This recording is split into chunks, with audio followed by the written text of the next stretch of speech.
Og asa nagkuha og otoridad ang Constantinople nga maka-create og patriarchal see.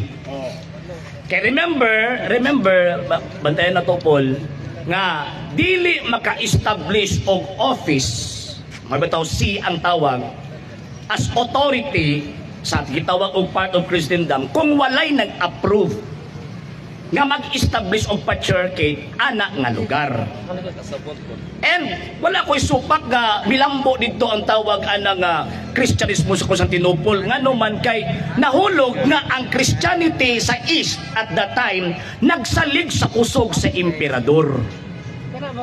Mo bitaw until now kung imuhang tan-awon di mabuhi ang Eastern churches kung wala ang gitawag og state. Kay nahulog nga ang Eastern churches state-sponsored. Under siya sa state. Under siya sa state. Kung anak ba? Karon. Gibalhin man ni Constantino ang iyang office dito sa Constantinople. As far as history is concerned, unsa may reason. Kaniya, philosophical question eh.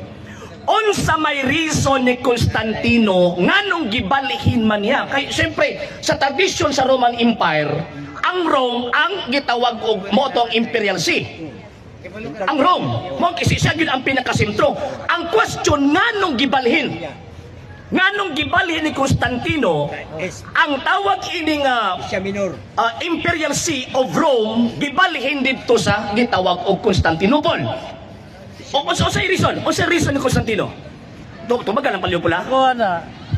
Kay medyo makayon ko nga advance mo o research kaysa ako. Pero